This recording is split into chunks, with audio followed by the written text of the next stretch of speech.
I became really annoyed. I told her to stop contacting me. Hello everyone, welcome back to my channel Arazone Stories. Today we have a story where this woman didn't finish her graduation because of her affair. Let's see how this story ended. I met my ex when we were both attending college. I was 24 and she was 22. I had never really dated much before her. I had just gotten out of a toxic year-long relationship that didn't work, but we were amicable. The other girl was seriously depressed. I loved her, but she was so overwhelmingly depressed I could do anything.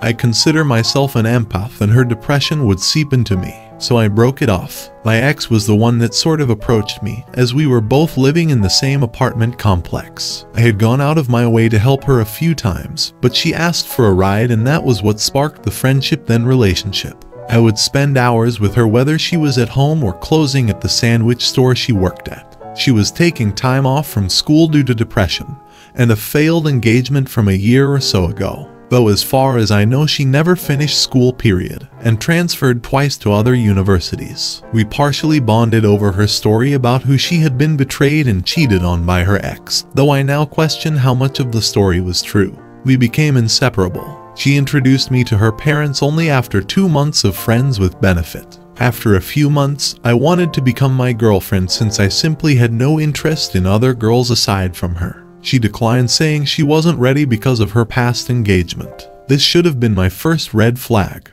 but I, like the idiot I was, gave her a pass. We continued dating exclusively. She didn't date anyone else, and neither did I. A month later, I brought up our status again. Because if we were exclusive anyway, why not just admit what we were? She continued to fight it. There were times during our relationship where things seemed perfect. She seemed to like everything I liked. She had similar goals, and we just seemed like a perfect match. But sometimes I would notice backhand remarks about me. She would sometimes compare me and talk about her different exes. We would sometimes fight over such a small thing, and I would try to de-escalate it, but she wouldn't have it. She would run out of my apartment, and at times I would chase after her. She would become angry that I did that, saying I should give her space. So the next time she did that, I wouldn't chase after her, and then she would accuse me of not caring about her. She also began to gaslight me about certain things I remembered her saying, though at the time I didn't know what gaslighting was. But like an idiot in love, I went with it. Many of my friends would remark to me when I spoke about her that I could do better, that she didn't treat me right, but I just brushed it off. People listen to your friends, they usually are looking out for you. After dating for a year, I would still bring up becoming official BFGF, but she was still resilient. She would still say she wasn't ready, but I was the best guy she had ever dated. All of her friends knew we were dating, but to be honest, I didn't like them. She would invite me to hang out with them, but they were very weird, and I'm not like that. Also, they had a cat, and I'm allergic, so I would use that as an excuse. As time went on, we would go on dates. She would call me every night, and we would stay on the phone all night until one of us woke up the next day. She said due to her depression, I was comforting and helped her sleep. We continued to have problems at times where she would even get physical. She slapped me hard on 2 occasions. Both were not because we were fighting, but because she thought it would be funny. Each time I told her that was disrespectful, and that since I would never do that to her, I expected the same in return. During one of our fights, she once stated, "My roommate knows all the guys that would be willing to be non-committal makeouts in the complex, so I don't really need you." But finally, after a little over a year of dating, she gave in and decided to be GFBF.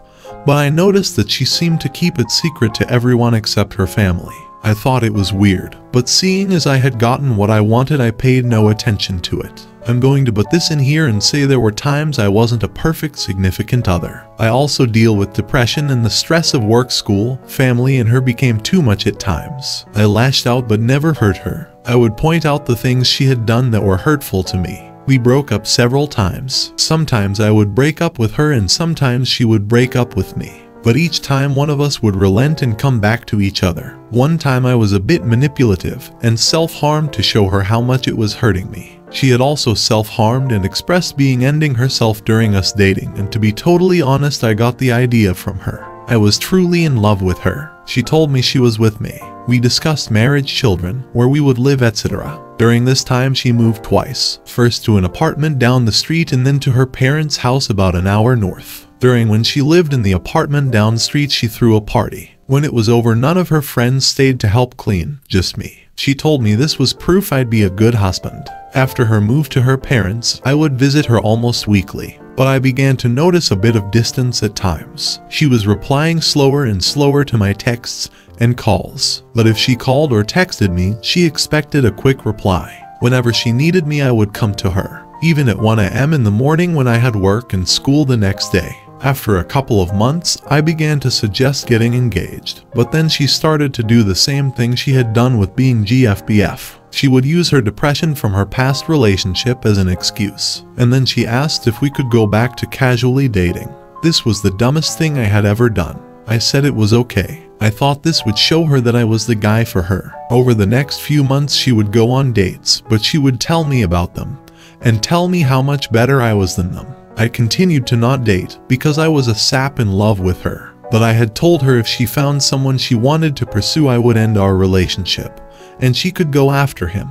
But then after talking to my friends and family, I had a realization that why was I doing all this for her when she wasn't even my GF anymore? So I told her and she agreed that any physical relationship would end until we got back to being exclusive. Except it didn't. We would go on dates and she would guilt me, pressure me, and I would give in. She would then immediately afterwards would become angry, saying, "Why couldn't you resist? Why didn't I stop her?" She became very abusive and hurtful. The worst was when she told me that if she got pregnant, she would never tell me, and only she would decide what to do then. That hurt so much, as I've wanted to be a father and would never leave my children alone. But I would simply fight with her and we'd end up making up. During all of this, we would continue to talk about a future together. She would see a mixed baby, I'm Latino, and she was white, and say how she saw the cutest baby that could have been our baby. Whenever she was depressed, she would call me or ask me, "Would you still marry me?" And I would respond, "Of course I would. I love you." It wasn't until Christmas, when I was in Florida visiting my brother, I began to suspect something more was up. I'd text her, she wouldn't respond. I'd call her to do the phone thing at night, but she wouldn't answer. But one time she called and asked if I had some movie on DVD, and when I asked why, she said I wanted to watch it with my family, but I could sense something was off. When I came back from vacation and started the new semester of school, she came to visit me, sort of. She came to my university for some reason, and lost her Fitbit and called me to help her. I came to help and she spent some time together, but I could feel something was different. She then told me she wanted me to come visit her in 2 days at her parents' house, as she had something to talk to me about. It was then I knew what was coming. I talked to some of my friends and prepared for the worst. When I got to her parents' house, it was late. She asked me to come at 10 p.m. She came into my car, and we talked for about 30 minutes to an hour. She told me that she no longer wanted to date me, and I agreed. I told her I had felt her becoming distant, and I asked her if it was someone else. She denied there was something else. She said she simply no longer felt we were right for each other. But then she said other things. She said that she never considered me husband material, that she never saw us getting married, having kids, that she had always known from the beginning. She even said another reason she didn't want to be with me was that her kids wouldn't look like her, because of her being white and me being Latino. This shocked me. I remembered back to all the plans we made, all the times she had asked if I would marry her, all the times she had talked about our hypothetical children. That hurt the most. I told her I loved her, but that I agreed we were done. We decided on no contact. She decided to block me on Facebook, saying she knew if I blocked her, I wouldn't be able to keep her blocked, so she should be the one to do it. I said fine. We didn't end up blocking each other on our phones due to if there was an emergency. I had no family in state. As I drove away, I felt sad, but also felt as if a huge burden was lifted from me. For the next month it was an uphill battle. I would be depressed at night. I realized she had made me codependent on her. I had become accustomed to her nightly phone calls. I felt very alone. There were many nights on the floor of my room in tear-filled agony. But I threw myself into my work, my school, and my friends. But then, about a month later, I got a call from her early in the morning. I answered thinking it was an emergency. It wasn't. It seemed as if she had wrongly dialed me, but that didn't make sense. We hadn't spoken in a month. What were the chances of her accidentally calling me? I could hear a conversation, but only bits and pieces. I could hear her voice, but also a voice I didn't recognize the other voice. It was definitely a guy. I heard something about snow, and I swear I heard my name mentioned, but then the call ended.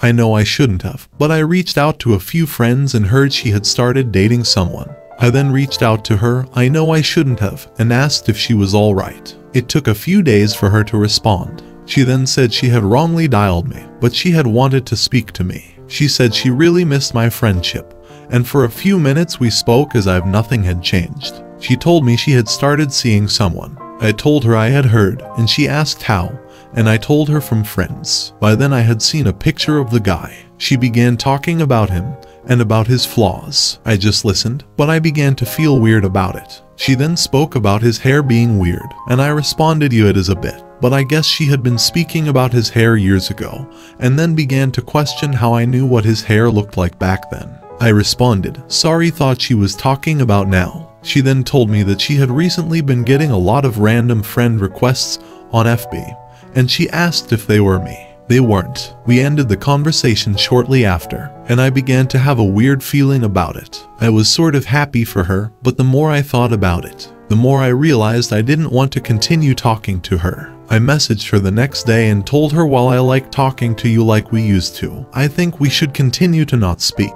She agreed. I then proceeded to block her number. A week later, while on campus, I noticed I had a voicemail even though my phone hadn't rang. It was from her asking if I was home. She came to drop some things off. I personally felt like there wasn't anything worth her returning, and it annoyed me that she had come and dropped the stuff off at my front door since no one was home. I became really annoyed. I had told her no contact anymore. I then decided to write her an email. I told her basically that I had loved her with all my heart, but that she had mistreated me in a lot of ways, lied to me, etc. I told her to thank her parents for being kind to me. We had a rather good relationship, and they actively told me how amazing of a BF I was. I then proceeded to tell her I want no contact of any kind, that she was now blocked from my phone. I said though we live about an hour away now, it would be possible to run into each other due to friends living close to me and such. I told her, the way you treat me is how I will treat you if we see each other. If you treat me like a friend, I'll treat you like a friend. If you treat me like an enemy, I'll treat you like an enemy. If you treat me like I don't exist, I'll treat you like you don't exist. I sent the email and didn't expect to ever hear back from her. Boy, was I wrong. A few days later, I received a reply from her dad. Her dad, mind you, is an ex-Marine and a lawyer. In his email, he stated that I should leave his daughter alone. He accused me of stalking her, not sure how I was, seeing as I was an hour away and busy with school, work, and friends. He accused me of creating fake FB accounts and cyber-stalking her. Once again, I didn't create any to do that. But then he used that line about treating her the way she treats me, and he highlighted that part and said, I consider this a threat. He proceeded to tell me to leave her alone. Otherwise, he would get a restraining order. I was blown away. Her dad and I had always been on good terms. I just couldn't believe what I was reading. I spoke to a few people and, having studied a bit of law in university, responded to him. I told him, look, I want nothing to do with your daughter. She was the one who reinitiated contact. In fact, she came to my house without my knowledge a week ago. If I'm a stalker, why would she risk coming to my house? I told him that we both know what he had said were unsubstantiated, and no judge would ever give them a restraining order. I told him never contact me again, and I'll do the same to him and his daughter. It was then that I wondered what was going on.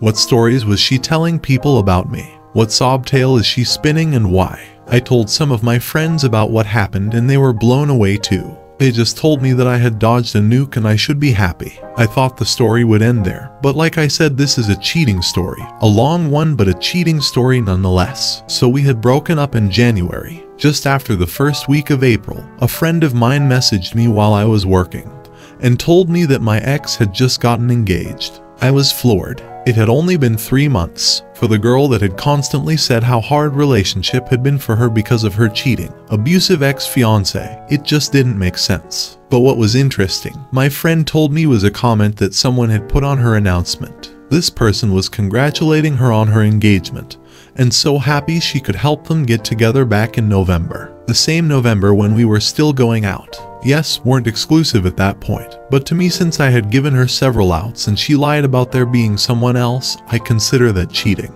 I was livid, and then everything came into place. That's why she became distant at Christmas. That's who she wanted to watch that movie with. That hurt, but I got on with my life. I was still having depression issues, trust issues. I spoke about it to some people. friends, church people. But the more I spoke about it, the more I learned about her. People who had knew her and didn't know we had dated came out and said, "Yeah, that girl had issues." They told me things they probably shouldn't have told me, but whatever. I found out all the nasty things she said about other people, and I began to realize that she never really cared about me.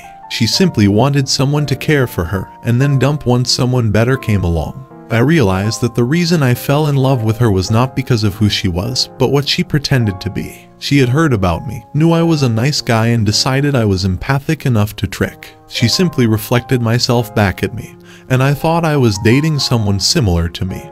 But really I had been dating a narcissist. But this helped me understand a lot about myself, that I care too much, love too deeply, and need to be careful who I give my love to. Lesson learned. So half a year passed. I hadn't run into her, but I had heard she had moved back to my city with her husband. So much for me being a stalker. Some of my friends had a few run-in with her, and one embarrassed her by making an innuendo about something she had done. Love you, Danny boy.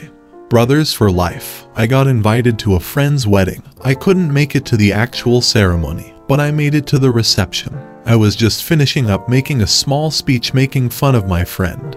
Dude had a laugh that was so annoying and loud, you wouldn't believe. I was ending my remarks and was about to sit down when a mutual friend started walking into the room.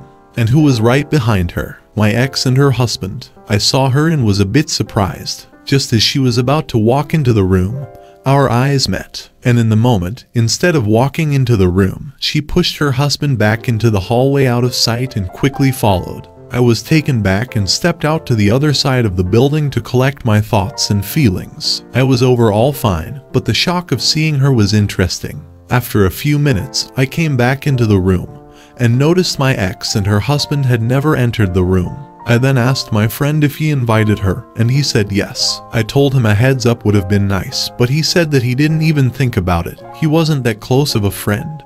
More of a mutual friend of one of my best friends. Anyway, minutes passed and the new couple was about to have their first dance, so we all moved some chairs out of the way. I happened to be on a side of a door putting chairs away when my ex came through that exact door, saw I was right next to her, and ran to the other side of the room with her husband in tow. We avoided each other the rest of the reception except for a couple of glances. But in that moment, I felt whole again. All those months after the breakup, I felt broken and like a piece of myself was missing. But in this moment, seeing how she reacted, how ashamed she seemed to be, I felt my power coming back. I felt truly happy for the first time. Even though she was married and I was not, I had won the breakup. She was ashamed to even look at me. I had no such problems. I had an overall clear conscience. And now here I am, over 4 years after the breakup, writing this. I'm still single, but overall I'm happy. And Maddie, if you end up reading this, I'm the one who ended up finishing university, and you're just a housewife. After all that talk about changing the world and stuff, all you're ever going to change are dirty diapers and be a liar and a cheat. Edit. To those calling me out for a few things, I don't agree completely with some of the arguments made, but those are your opinions and I welcome them. I didn't write this story to make myself look like an angel. I wasn't, I'm still not. But I was genuine, I did my best in the relationship. I was very honest. Some of you have noticed something seem a bit off. That is because certain details I left out would and could further reveal my identity and hers. While I used her nickname, it's such a common nickname that it would be harder to identify without the details I left out. To those of you who thought this was a revenge post, sorry to disappoint. I'm not a very vengeful person unless you do so much harm that it's irreparable. I will say this though, if I wanted to I could have stopped the wedding. The information I know, and the certain actions that were taken would have made it impossible for her to get married in the particular place she got married in. But I found it distasteful to do that. I believe in karma and personally God. I believe she'll get hers and I'll get mine. I don't get satisfaction from that, but I do see the justice in it. To those that think I should have told her husband about everything, I debated this for a long time. But due to the allegations made and whatever story she had been spinning, I found it would have probably had little to no effect, and would have hurt me more than it would have helped him. That is selfish on my part, but chances are she has him controlled same as I was, and he would have no reason to trust or listen to me. I also no longer live anywhere near them and hope to never know. I have strived to only bring her up when it is applicable, and to help others see the red flags, and find the courage to shake off people who would take advantage of good-willed people. Hope he finds someone who's best for him. She probably married this guy telling him fake sob stories about her exes. It's only a matter of time before she gets tired of this dude and dumps him. Things change after a marriage though. She's in for a lesson. Luckily he dodged that.